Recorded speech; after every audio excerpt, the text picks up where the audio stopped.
Paul Weller, the Modfather, Britain's finest pop and rock connoisseur of all time. Oh, good. The Jam. Bum, bum, ba-da-da, bum, bum, bum, ba-da-da. That's entertainment. The Style Council. I really like it when you speak like a child. Weller went solo like pebbles on a beach. Soul Troubadour. Thank you very much. Welcome to the Guardians of the Vinyl Vault. 4 old friends, 1 sacred vault, and a lineup of artists awaiting judgment. Welcome back to Guardians of the Vinyl Vault, and in this episode, Stephen is pitching for the Mod one. Aren't you, Stephen? I am indeed, Rodney. It is, of course, the Modfather, Paul Weller. That's the subject of tonight's Guardians of the Vinyl Vault. Paul Weller, perhaps Britain's finest pop and rock connoisseur of all time. A man of style, a man of conviction, a man of musical and lyrical genius, a man who might not be so familiar to our American audience, but let it be known, he is our Bruce Springsteen. He is our Otis Redding. He is our Neil Young, and so much more. An artist whose brilliance has spanned 50 years and 3 distinct ages. And I'm going to take you through each of those 3 ages. Oh, good. Yeah, well, it's not a 3-part podcast, just a 1 part. So let's move on. So the first part is The Jam. Were they a punk band? Perhaps. It certainly was the late 70s, early 80s, the time of the Sex Pistols, the Clash, the Damned. But with The Jam, Paul Weller brought us a soulful taste and a pop energy to the anger and frustration of the punk movement, the barbed lyrics of going underground and eating rifles, the driving northern soul influence of Town Called Malice. Bum bum ba-da-da, bum bum bum ba-da-da, bum bum ba-da-da, but we'll stop it there for the interest of time. The beauty and thanks for reminding me what Town Called Malice goes like, because I had no idea. Thanks for that. Did you? No, that's all right. I appreciate that there are certain shadows and dark areas of your musical reference. So just thought it'd help. Somebody's a wee bit pitchy. He's a bit touchy this morning. It is. Probably to do with his rather late arrival to the podcast recording. That has been noticed, Stephen. Yeah, that's very true. Yes, indeed. But anyway, let's move on. The beauty and working class poetry of That's Entertainment. 18 consecutive singles in the top 40 for The Jam, 4 #1 albums such as This Is the Modern World, All Mod Cons and Setting Sun. Albums of huge relevance, huge creativity, each as brilliant and catchy now as they were then 40 years later. And what did Paul Weller do? He decided he was going to split up the band and do something new. And that something new was the Style Council. For my money, peak Weller. It was fresh. It was about experimentation, just some great timeless pop tunes with a social conscience. The Style Council had a more freewheeling soul sensibility. It was jazzy, if you like. Less reliant on guitar rock, but plunging into the grooves of Mick Talbot's Hammond organ, the vocal duets with D.C. Lee, and even it later dabbled in some house tracks. The first few albums of the Style Council were totally exquisite. Cafe Blue, our favourite shop, and gave us some just faultless, great driving pop songs. Walls Come Tumbling Down. I really like it when you speak like a child. God. Have you ever had it blue? My ever-changing moods. Absolutely exquisite. And then he did it again. Time for another change in direction. Weller went solo, and he's remained so for the last 20 odd years. It's given him a newfound freedom to do whatever he wants, and that freedom has come in many forms. He's been rocking it out as a soul troubadour in albums like Stanley Road, and Heavy Soul. Sorry, did you just say a soul troubadour? That's correct. I'll give you. Well, if you want to just Google that, it's fine. We'll take a few seconds. Soul troubadour. I'm sensing somebody's not that keen. He's a little bit on edge tonight, Oh, isn't yes, he? he is. He is. Yeah, but come on, he's got a flowery dictionary, old Stephen Fry here, but Yeah. I'm very Thanks- glad. thanks soul very much. a soul troubadour. My dictionary is indeed florid. Some fantastic stompers like Peacock Suit and The Changing Man, and he's more than happy to go a little bit more mellow, a little bit more tuneful. Much of the 22 Dreams album is like this, and also the fantastic classic Broken Stones, Oh. like pebbles on a beach. Yeah, does he Stephen, have do you to listen to the whole albums? Yes. Moving on.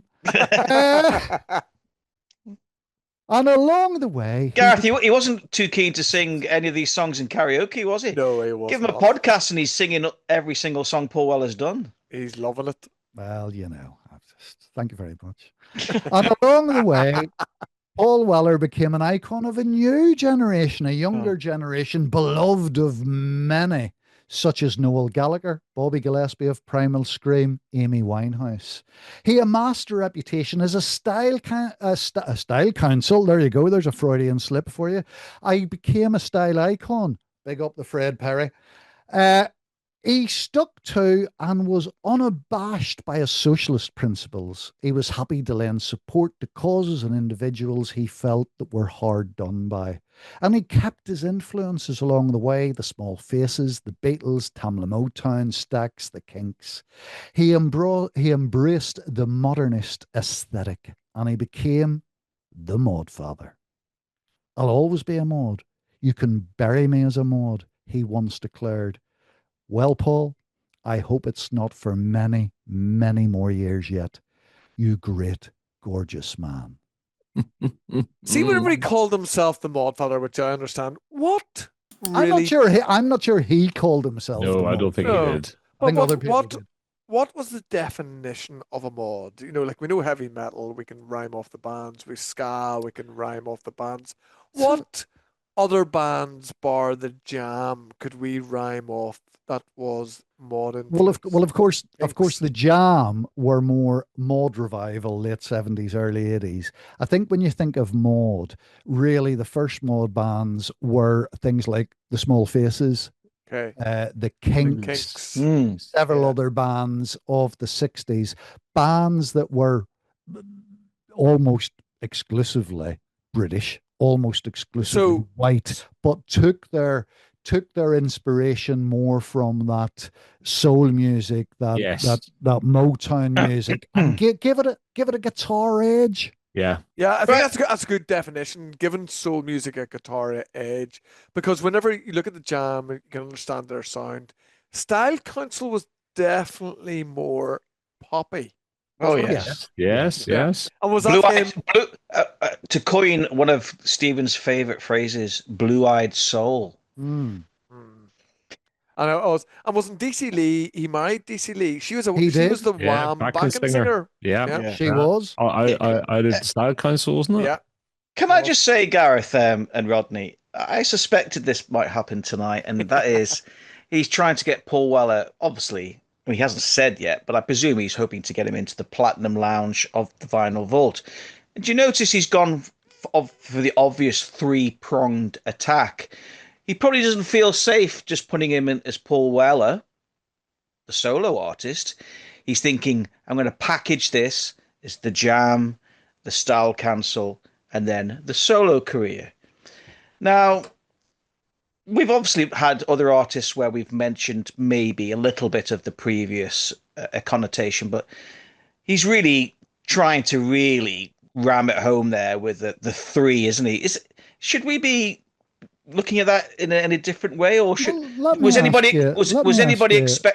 expecting just the solo career tonight? No. Or were you expecting him to go in with heavy? No. Well, I- he had to go in for the three because there's no way from the solo career. Good point. He Well would made, get Gareth. In, and Stephen's covering it with a shotgun approach at the moment. Yes. But and also as well, he hasn't gone into the stats that I like to hear.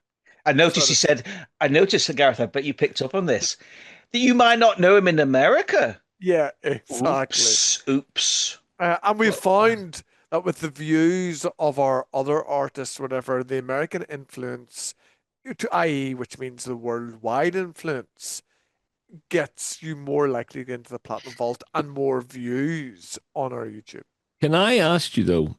Name me too many.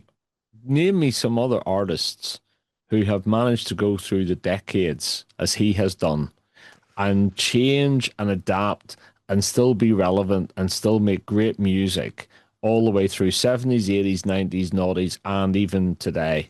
Duran Duran. And with the same, and Rodney, He's- 70s. Whoa! 70s. Ka-ching! He's managed to mention Duran Duran again. Rodney, Absolutely. Rolling Rodney, Stones. Rodney. Sorry, I thought you were going to say. No. Can you name another artist that's gone through the decades with the same haircut? I thought that's what you were going to say. Yeah, but you Well, see, there is, of course, you who has gone through the same haircut. let's take the Stones, right? And the Stones are a band I love. And apart from, they went 60s, 70s, 80s, and in the 80s, give them credit, they did come back with a slightly adjusted sound. But they haven't done anything new since. They've been living off their back catalogue ever since. What's the definition of new? And we need to go into the. So I like a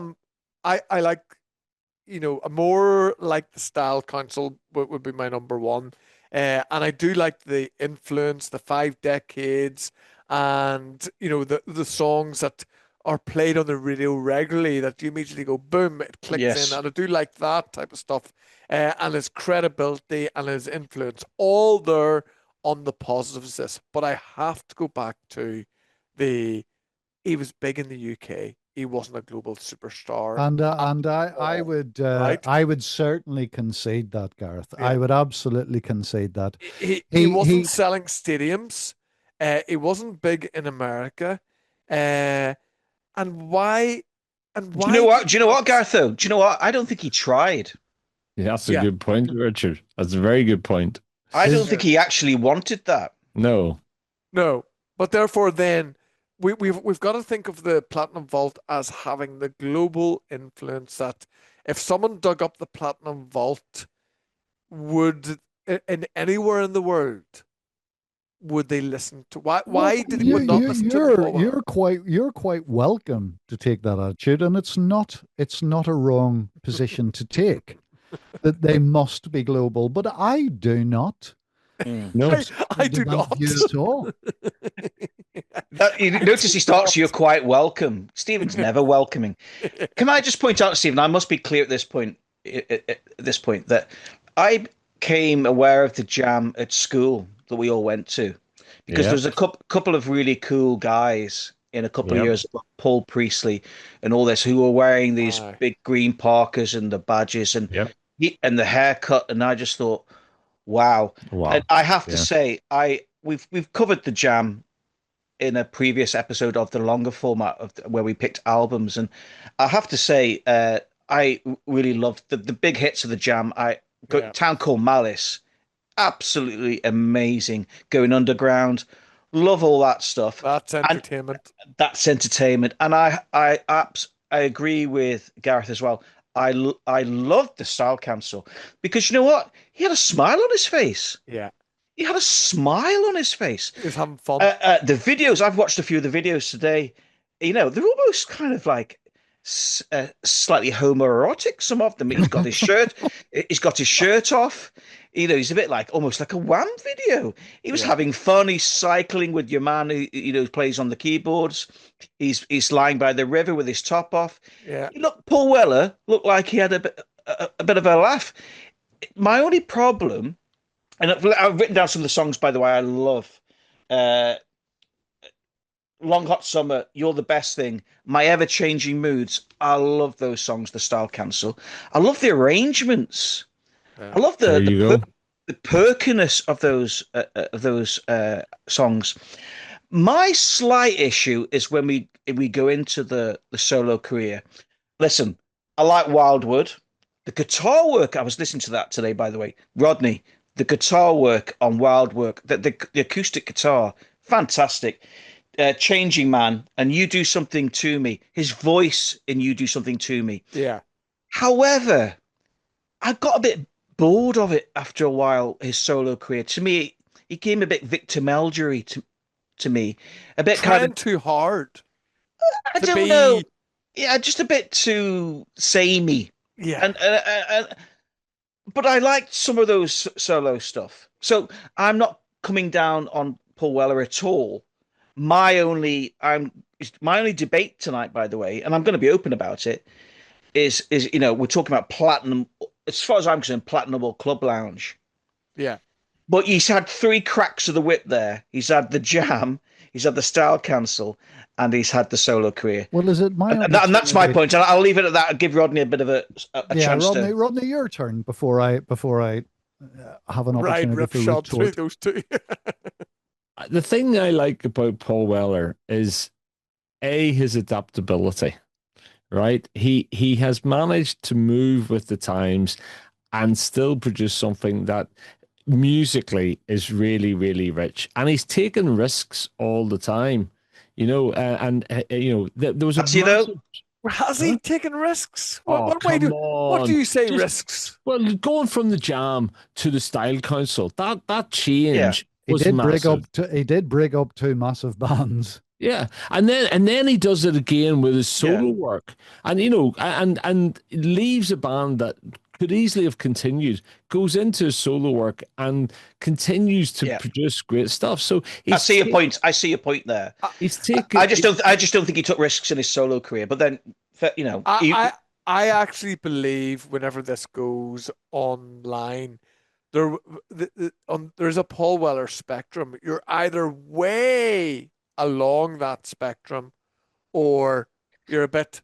Yeah, you're on the spectrum. Right. You're So on the spectrum, which is typically why Stephen's picked that. if you I don't look, if you take something like Stanley Road, I think what you find there is you're getting a blend of his career. So something like You Do Something to Me is more like a Style Council track, Yes. right? But then Changing Man and Stanley Road has got a beat and a thump about it, which is more Yes. like the Jam, right? The And then, Changing Man I thought was very jam-like. Yeah. and the 1983 Wildwood in itself, even Sunflower, the essence of his career was in there. And then in 97 with Heavy Soul, Peacock Suit, it just, I mean, I just think that the guy has had longevity, and he's never been afraid to embrace different styles, work collaboratively with people. And the thing about it, he broke up things that were successful early and took risks. And I don't really know how many artists Weller has actually influenced or they've directly said. But when I look back at the catalogue of what he's left us and the way he's embraced changes in music, and he can bring in a bit of orchestration and make something complex, but also go back to strip things back again to something like Peacock Suit. He's one of the guys that I would like to meet, but I actually think I'll probably be dead disappointed. But he's an icon, and I think the whole thing about it is he's a fashion icon even to this day. And hair. We should mention the hair as well. And I know people say that has nothing to do with the music, but when you look at a cultural icon, yeah, he stands apart, and when I've seen him now several times, and he's got that coolness where you sort of think, would he be friendly or would he not? He's got that. A bit miserable, probably. Well, no, by all accounts, probably quite a nice not. chap. But he's got a thing on stage. He's got an aura when he's. Oh, he has. performing. Haven't seen him a couple. He has. And I'd like to take the opportunity, Rodney, if I could, just to maybe come back on a couple of the points the chaps made.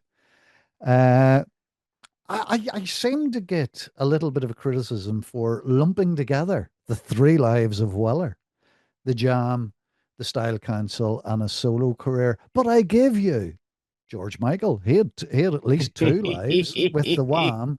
And now let's not do any spoiler alerts, because at the time of recording, our episode on George Michael has not been released. But I seem to recall a certain person on our Guardians panel did not differentiate in the career of George Michael between Wham and a solo career. So I We get I more of did more of a concentrate. brief Yes, Yeah. more of a brief mention. I will not call out hypocrisy. I will not call out hypocrisy. I will just plant the seed and let others think about that. See, I often I will think, also I will Oh, also God. call out It's not the finished, fact Rodney. Please don't interrupt. I will also call out Prince. Now, Prince was a little bit more subtle with his reinvention, but what he did do was he called his bands slightly different names Oh, come that on. always included the word Prince in them. But yeah, he disbanded bands and yes, Come and he took out yes, bands. Come on. Every artist is entitled to reinvent themselves, their sound, their persona, and that's what Weller did. The yes, difference with Weller is he gave certainly his first two lives a different band name that didn't include his name. But yes. ultimately, he was the driving force with both. I'll tell you something for me is that there's not many times when I think, goodness, I wish I'd just been born 5 years earlier. But for the mod scene, I wouldn't have wanted to be a rocker. I wouldn't have wanted to be that age, but I would have loved to have been in the height of the mod scene. And maybe I love that music, but and the Jam for me are one of the bands that sort of epitomize it. They're Buzzcocks as well, for example, but I think it comes back to the fact that he was there at that stage was such a central figure of the Jam, and also he's a multi instrumentalist. He can play many different instruments. He's not. I don't know whether it's a Hammond organ, but it's some form of Yeah, electric yeah, that keyboard is on Yeah, broken yeah. like a stones, jazz organ. like the pebbles on a beach. Beach, Bing, dun, bing. dun, twist around, skate. Displaced by feet. Oh, Dear. I've done way too much singing. Any singing that I do is way too much singing, but there we go. Oh, you're I just like to changing come back to another point. Richard said he was a bit samey. Well, are you speaking out both sides of your mouth? Either he changes and he does something different, or he's samey. He can't be both. You know, I mean, his solo career became a bit samey. The albums to me were a bit samey, but so you had things like Peacock Suit, which is an enormous rock song, and you also had Broken Stones, which is a very soft, melodic ballad. Now they're just two examples. Yeah. But he did the same. He did the same with the Jam. He had English Rose, which is a very soft But ballad. But he also had Eaton Rifles. It Eaton Rifles, yeah. he has the ability to be able to turn his hand, I wouldn't say to everything, but he certainly has the ability to write a multitude of different tunes and different styles and be successful in many, many of them. I mean, the, Gareth, I yeah, ask you now, because you're often the sensible one here, because these two obviously are hypnotized. You yeah. know, they've been to see Weller, obviously. He's hypnotized them, and they're still under the spell. He did. But Back in the rim. Gareth, are you like me? Are you thinking, is this guy actually? This vault is pretty precious, isn't it? Is this guy platinum lounge No, level? for me, definitely not platinum. For he'll get club lounge, I agree. Mainly because of a number of things. One, doesn't sell out stadiums, not instantly recognizable worldwide. Uh, it didn't have, number one albums throughout the world. Number one, it didn't even have number one single anywhere bar the UK. So Well, therefore, that is not true, no, but but he did okay, let's talk certainly about America. Let's talk about he America. didn't break America. He No, it didn't didn't break break America. America. But why? Why does that have to exactly, be exactly. such? Because it's the global. This is But platinum America vault. is not global. Listen, but Stephen, America is America. But then your argument would go for every artist. Oh, they were successful in the UK, therefore they should get in. Right. Almost every single footballer who has ever existed is not known in America apart from Lionel Messi and Cristiano Ronaldo. Well, Does that's not true. that David does Beckham. okay, well there's three. That's a big list. Okay, they're Does all that known. mean they're Mo Salah. Oh, they all are. They all are known. So they are. Whereas if you walked down American Street and said, "Have you heard of Paul Weller?" No one will have known. And that's my point. I'm not arguing against what you're saying. I'm actually arguing to say platinum. It just can't be. But Club Lounge. Definitely. Something else though that for me that tells you about their influence is the artists who've referenced them and the artists where you can see a lineage between their work. All UK artists. Yeah. Okay, to a degree, No, but no, no, no, no. Name me an American artist. Give no, me one American artist that's no, influenced. I'm not saying that. What I'm No, saying you though said is to a degree. no, yes, okay, to a degree. My point about the degree was a lot of the bands that he influenced have had huge worldwide spread, and you also got to recognize that in some of his early periods, you didn't have the same amount of internationalness. You know, you just didn't have it because he didn't tour. Rodney did have the same I, th- I in the think, '80s I and the think '90s. And the who was it? 90s I think it was different. Rich. I think it was Richard made the point, and it was a very, very valid point that Richard made. Thank About, you. I Thank you. don't. That's all right. You know, you might want to write that down because there may not be too many more of them. But it was a very valid point that Richard made that I don't think he cared. And certainly if you look at his history, he didn't really make a massive effort to break America. Is that right or wrong? Well, do you know, he followed Would he have followed liked to what have he broken wanted to America? do. I don't Would he think have he liked to? I'm cares. not sure. I'm not No. sure that he was that bothered. He did. He did make an effort because of the modernist movement. He did make an effort to become more of a big name in Europe, for example, Yeah. and he did, and Mm. it worked, But I think particularly in the style council. Maybe I get the impression he was a bit sniffy at Band-Aid. He looked apparently he felt very awkward at the Band-Aid recording. Do not they the know it's only one. Christmas? And I think he was a little bit sniffy when it came to Well, pop. he can't have been that sniffy. Did he He play played Live it. He Aid? did play Live Aid. Aye. Yeah, They but did. The style council when he played was Live Aid. when Gareth when he was amongst your pop stars, I think he felt. I got the impression he was a little bit like, this Yeah. is not my kind of I people. no, I don't. And I Oh, think, jeez. Did you get that? and I think He's now reached the stage where he's going, ah. and I think he probably thought that about the American market as well, personally, and that's why he probably didn't really want to try. I think we'll have serious controversy in the comments in this here because, as I say, there'll be out fans like you and Rodney, but in this middle part, it'll be some of the stuff is good, whatever. And I don't think he will not be not liked by anybody.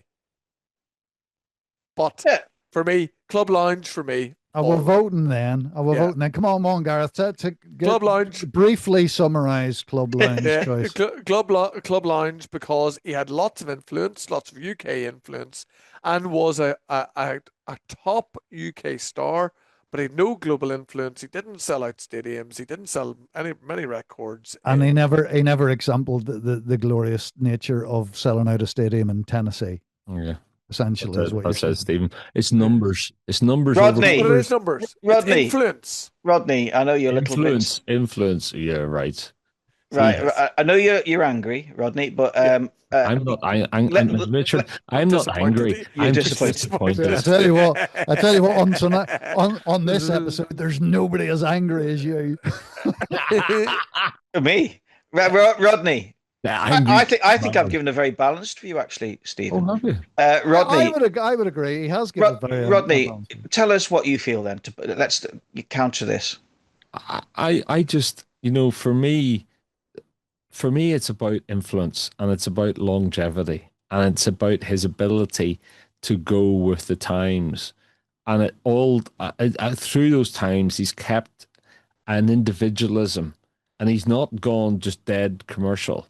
And I just think for somebody to move with the times across so many decades, remain a very independent and also somewhat reclusive character. He isn't big into the whole popular culture side. No. But also to be an icon in the way he looks, the way he is, and Yeah, I know, Rodney. We know you love Yeah. Paul. So, but can you give us your answer, please, on where he's going in the vault? for me, it's platinum every single time. Yeah. There's no Tell you doubt. what. Thank you for that. I tell you what. For somebody that showed up late, Oh. he isn't half trying to chivvy us all along a bit. Oh, Yeah, but I just don't want to see all this flowery stuff all over again. I just want the decision. Yeah. Oh, I didn't know Right, you well, wanted I'll a be decision. I very thought you quick. wanted. Richard, I thought what you are wanted a you? summary, Richard. What are I'm you? sorry. What are you, Richard? Oh, I gave it some thought, but I haven't really been persuaded to go to platinum. I'm saying comfortably in Club Lounge.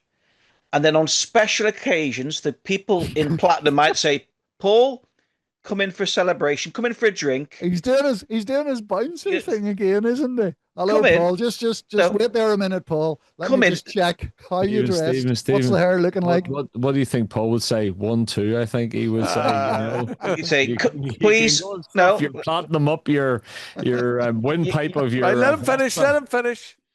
come in, sample what it feels like to be at the top, but then, and then later on, just before midnight, see you later, Paul, taxi, go back to Club Lounge.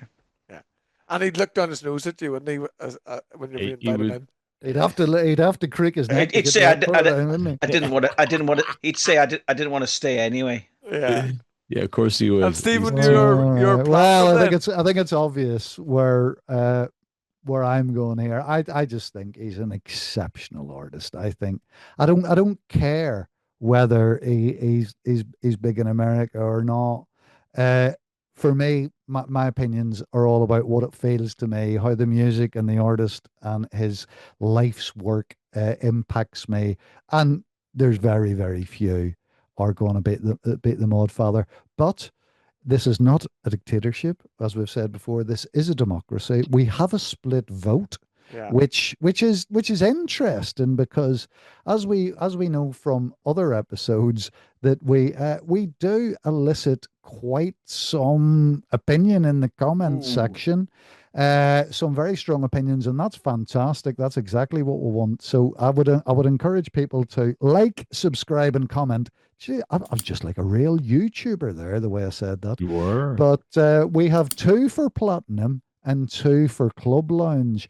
So I'd love to know what everybody else thinks about Paul Weller. There you go. So that was the Guardians of the Vinyl Vault, the Modfather episode.